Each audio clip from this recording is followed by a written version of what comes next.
Iniciando então mais um bloco de aula da disciplina de Direito, nós vamos tratar na sequência dos bens, tá? Toda a classificação relacionada aos bens, bens móveis, bens imóveis e assim sucessivamente. Mas o que são bens? Bens são coisas materiais ou imateriais que possuem uma utilidade, possuem uma expressão econômica e que são suscetíveis de apropriação. Ou seja, é aquilo que é útil às pessoas, que possui um valor e que as pessoas elas podem comprar, podem adquirir, é suscetível de ser apropriado. O Código Civil, ele traz uma classificação dos bens. A doutrina do direito traz uma classificação também bem detalhada, bem extensa, mas aqui para o nosso estudo nós vamos nos ater à classificação do Código por ser também a que nós mais utilizamos. E para iniciar, principalmente aqui no nosso ramo, na nossa área de atuação, de estudo, a primeira classificação dos bens considerados em si mesmos, né, é a classificação entre os bens imóveis e os bens móveis. O Código Civil, ele adota aqui uma sistemática que ele diz assim, ele diz o que é uma coisa e o oposto é aquilo que não é. Tá? Basicamente uma indicação de uma hipótese positiva e o oposto seria a hipótese negativa. Pois bem, de acordo com o Código Civil, os bens imóveis são aqueles que não podem ser removidos de um lugar para outro sem a destruição de sua substância. Você não consegue transferir um terreno de um lugar para outro sem destruir a substância. Você não consegue mudar uma casa ali em alvenaria, tudo mais, de um lugar para outro sem destruir a sua substância, a sua essência. Segundo o artigo 79 do Código Civil, os bens imóveis, eles são o solo e tudo aquilo que se incorpora no solo, natural ou artificialmente. Como assim natural? Tudo aquilo que a própria natureza já se encarrega de estabelecer, de fixar no solo. Plantações e assim sucessivamente. Artificialmente são as construções, as edificações que o ser humano faz. Então, de acordo com o artigo 79, isso é que é o bem imóvel, o solo e tudo aquilo que se incorpora natural ou artificialmente no solo. O artigo 80 do Código Civil, ele também diz que para os efeitos legais, tá? Para os efeitos legais, os direitos reais, que ele diz que também são bens imóveis, os direitos reais sobre imóveis e as ações que os asseguram. Como assim os direitos reais sobre imóveis? É bem imóvel, não ficou muito claro. Vamos entender melhor isso. Nos blocos anteriores, quando nós falamos da disciplina de operações imobiliárias e nós falamos especificamente do contrato de promessa de compra e venda, eu fiz uma ponderação especificando que no contrato de promessa de compra e venda, se ele é firmado com a cláusula de irrevogabilidade, de irretratabilidade, e ele é registrado perante o cartório de registro de imóveis, o promitente comprador ele adquire direitos reais. Imaginem então que esse promitente comprador, após adquirir os direitos reais, ele queira transferir esses direitos reais. Nesse caso aqui, para todos os efeitos legais, note que o código é expresso para todos os efeitos legais. Esses direitos reais, eles serão considerados como um bem imóvel. E aí, e qual a implicação disso, professor, na prática? A implicação é que se essa pessoa quiser transferir esses direitos reais que ela possui sobre o imóvel, se o valor for maior do que 30 salários mínimos, ela vai ter que seguir toda a disciplina prevista para a aquisição de um bem imóvel. No caso, ela teria aqui que lançar mão da lavratura de uma escritura pública, nesse exemplo hipotético que eu estou dando. Tá? Então, os direitos reais sobre imóveis e as ações que os asseguram são considerados para os efeitos legais como bem imóvel. Tá? Um outro bem que é considerado, um outro direito que também é considerado como bem imóvel é o direito à sucessão aberta. Daí porque, se uma pessoa falece, deixa os herdeiros, e um desses herdeiros vamos colocar aqui entre parênteses, quer vender o direito dele, quer passar o direito dele para uma outra pessoa, esse direito à sucessão aberta é considerado como bem imóvel. Daí, portanto, o procedimento só pode ocorrer, essa cessão de direitos, ela só pode ocorrer através de escritura pública, tal qual rege a disciplina dos bens imóveis. Ok? Então, esses são os bens imóveis, o sólido daquilo que se incorpora artificial ou naturalmente nele, tá? E também os direitos reais sobre imóveis e o direito à sucessão aberta. O artigo 82 do Código Civil traz aqui a classificação dos bens móveis. E ele detalha dizendo o seguinte, que são os bens suscetíveis de movimento próprio ou de remoção por força alheia, sem alteração da substância ou da destinação econômico-social. Note, enquanto que o bem imóvel é aquele que não pode ser removido de um lugar para o outro sem a perda da sua essência, da sua substância, os bens móveis são aqueles que, sim, você pode transportar, você pode mover de um lugar para outro, tá? Sem alterar a sua substância, a sua destinação. Essa, então, é a classificação, a distinção que é feita pelo Código Civil com relação a diferenciar bens imóveis e bens móveis. Didaticamente, por questões práticas, eu também costumo apresentar a seguinte distinção entre bens imóveis e bens móveis. Os bens imóveis, eles são adquiridos mediante registro do título no cartório de imóveis. O registro desse título, via de regra, é uma escritura pública, mas nada impede de que seja outro título. No caso de um terreno avaliado em menos de 30 salários mínimos, o próprio contrato, o instrumento particular, ele pode sim ser levado a registro perante o cartório de imóveis, conforme autoriza o Código Civil. Tá? Então, enquanto os bens imóveis eles são adquiridos mediante registro do título no cartório de imóveis, os bens móveis eles são adquiridos por simples tradição. O que é tradição? Simplesmente entrega. Você vai na loja, compra um aparelho celular, o aparelho passa a ser seu a partir do momento em que o bem é entregue para você. Ok?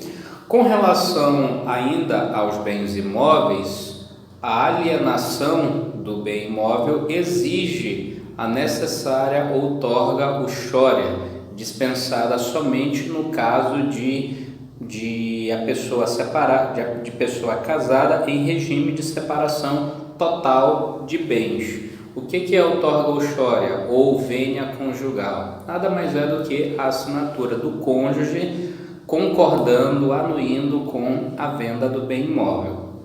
No caso dos bens móveis não há essa exigência. Se houver um carro no seu nome, o seu cônjuge ele não precisa assinar nenhum documento anuindo com a venda.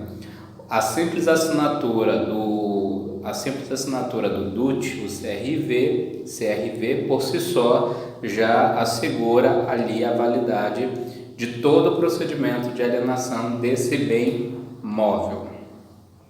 Ainda com relação aos bens imóveis, observa-se que o bem imóvel ele é dado em garantia mediante hipoteca. Se eu contraio uma dívida e eu vou deixar o meu imóvel em garantia dessa dívida, vai incidir a hipoteca. Aqui nós temos a hipoteca. Quando esse imóvel ele fica dado em garantia para pagamento de um financiamento, nós temos aqui a chamada alienação fiduciária. O imóvel fica gravado com o ônus de alienação fiduciária. No caso dos bens móveis, se eu contraio uma dívida e vou deixar um bem imóvel como garantia dessa dívida, esse bem imóvel ele é dado em garantia mediante penhor. Portanto, hipoteca é a modalidade de garantia na qual se entrega bem imóvel e penhor é a modalidade de garantia na qual se entrega bem móvel. O bem imóvel, a quando de sua negociação, a quando de sua comercialização, ele está sujeito ao recolhimento do ITBI, tá? O Imposto de Transmissão de Bens Imóveis. Já os bens imóveis, a quando de sua comercialização e negociação, ele está sujeito ao ICMS, tá? Portanto, no aspecto prático, essa basicamente é uma distinção que eu procuro sempre apresentar ao aluno para que ele tenha, com relação à parte prática, uma noção específica do que vai ter que se observar em termos de procedimento em cada uma das situações. O que pode no caso do bem imóvel e o que pode no caso do bem móvel. O Código Civil segue ainda com uma classificação separando os bens em divisíveis e indivisíveis. Segundo o artigo 87 do Código Civil, os bens divisíveis são aqueles que se pode fracionar sem alterar a sua substância, sem diminuir o seu valor ou sem prejudicar o uso a que eles se destinam. Por outro lado, os bens indivisíveis são aqueles que não há como se dividir sem prejuízo ou alteração da sua substância, valor ou utilidade. Imagine, por exemplo, um terreno simétrico, tá, com todos os lados, todas as dimensões iguais e proporcionais, que seja dividido no meio. É perfeitamente possível você fazer a divisão, já que você não vai ter ali nenhum prejuízo na questão da essência, na substância, valor, o uso a que se destina, tá? Só vai diminuir o tamanho e não vai gerar nenhum prejuízo ao valor, à utilidade em si do bem. Já os bens indivisíveis, imagine aqui uma casa devidamente construída com todos os seus pavimentos. Você não tem como pegar essa casa e fazer uma parede no meio dela, que você vai descaracterizar completamente o imóvel. Então, aqui não dá para a gente considerar esse bem como divisível. Portanto, para fins de desmembramento de imóveis, procedimento de legalização com o qual o corretor de imóveis trabalha muito, o desmembramento ele só tem lugar aqui tratando-se de bens divisíveis, tá? Bens indivisíveis, caso haja necessidade de eventual partilha de um bem indivisível, o que se pode fazer é ou os titulares dos direitos sobre aquele bem vendem e partilham o produto da venda, ou então um deles, interessado em ficar para si com o bem, remunera proporcionalmente a parte de cada um dos demais herdeiros.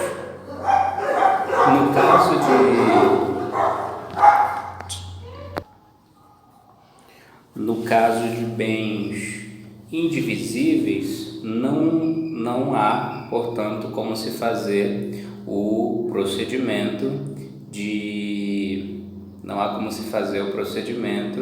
de desmembramento de área.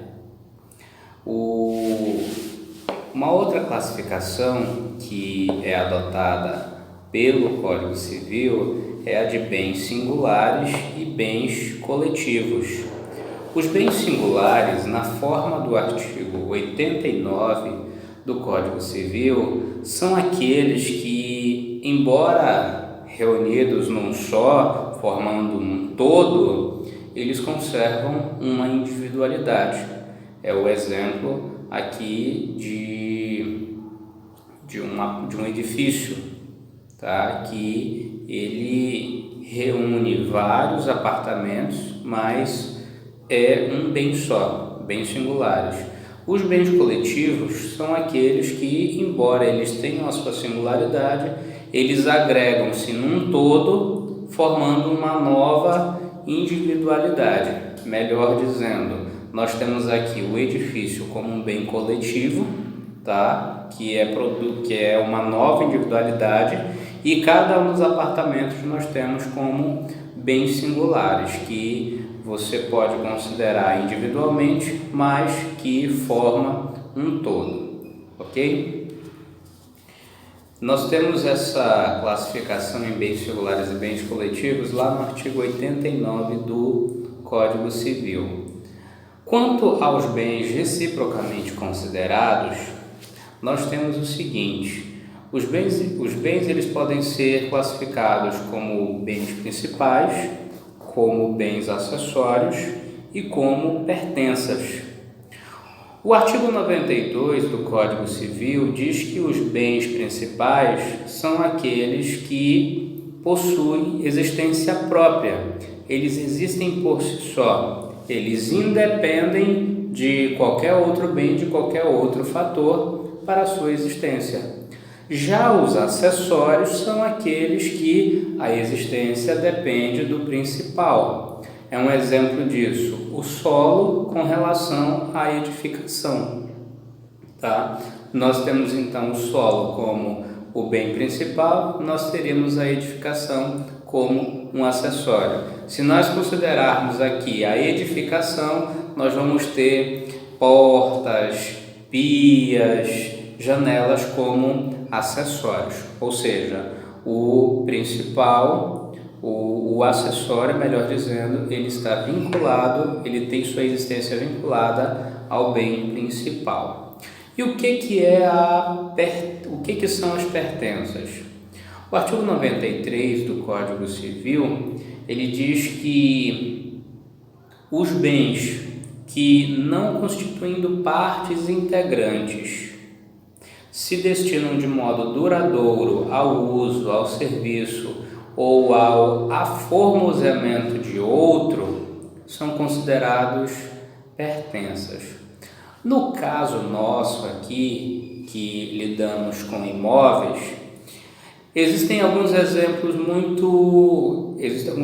bem interessantes. E aqui nós temos uma situação bem polêmica, que é sempre bom que o corretor de imóveis esteja atento, principalmente com relação às informações que ele transmite na hora de fechar o negócio, na hora de oferecer o negócio. Pois bem, imagine aqui aquele imóvel que ele vem com aqueles vários armários modulados, tudo muito bonito, tudo mais. A existência do bem não está necessariamente relacionada com a colocação ali dos armários em MDF, material todo trabalhado. É um fator, é um elemento que melhora o uso do bem, que gera um certo aformoseamento. Nesse caso, nós temos aí esse elemento sendo considerado como uma pertença no imóvel. Professor, e qual seria então um exemplo de um acessório no bem imóvel? Por exemplo, uma pia na cozinha. Toda cozinha tem que ter pelo menos uma pia, tá? Imagina também aquela cozinha cooktop toda elegante, toda sofisticada. E às vezes essa situação, como eu estava dizendo, gera controvérsia, gera problema, porque certos itens que são considerados pertenças, o corretor de imóveis ele faz a fotografia, faz o anúncio, a divulgação, mas não fica claro como que vai ficar aqueles móveis em MDF que estavam lá no anúncio. E aí, é de quem? É do comprador? É do proprietário do imóvel? Pois é. O artigo 94 do Código Civil diz o seguinte: os negócios jurídicos que dizem respeito ao bem principal não abrangem as pertenças, salvo se o contrário resultar da lei, da manifestação de vontade ou das circunstâncias do caso. E aí, aqui entra a divergência. O comprador vai dizer, o vendedor vai dizer, olha, os móveis aqui MDF, eles não vão na negociação, o vendedor do imóvel. Justamente porque o artigo 94 diz que o negócio que abrange o bem principal não abrange as pertenças, a não ser que a gente tivesse expressamente descrito isso no contrato, tivesse convencionado, ou se assim a lei determinasse que fosse, mas não é o caso. Então, os móveis aqui não entram. E aí, de outro lado, o comprador vai alegar o seguinte: a negociação do bem principal vai abranger também os acessórios. Ambos os argumentos estão certos. O ponto central é estabelecer então se esses armários que ali estão na parede é considerado um acessório ou se é considerado apenas um item de melhor utilidade, de aformoseamento do bem, uma pertença.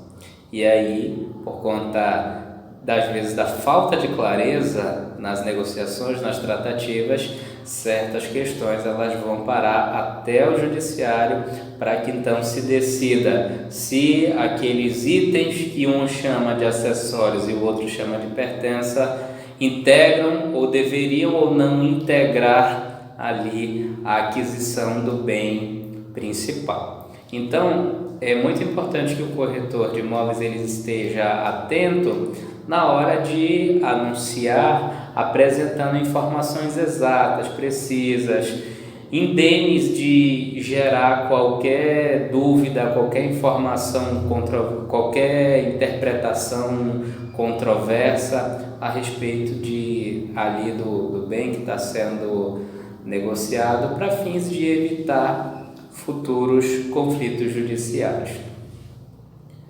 Pois bem, temos ainda a classificação de produtos e frutos. O que é um produto? Produto é a utilidade que é retirada de um bem e que diminuindo-lhe a quantidade desse bem porque não há ali uma reprodução periódica.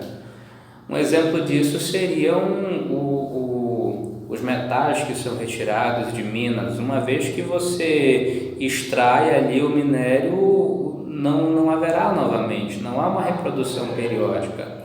É diferente, por exemplo, das plantações, que de acordo com a sua safra, você vai ter lá com uma certa periodicidade aquelas utilidades que são retiradas dali sendo renovadas.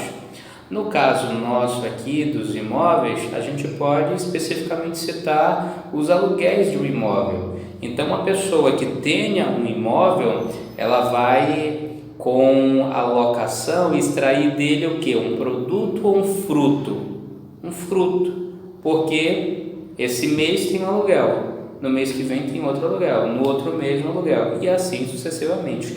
Vai havendo aqui a renovação dessas utilidades que serão então retiradas aí do bem.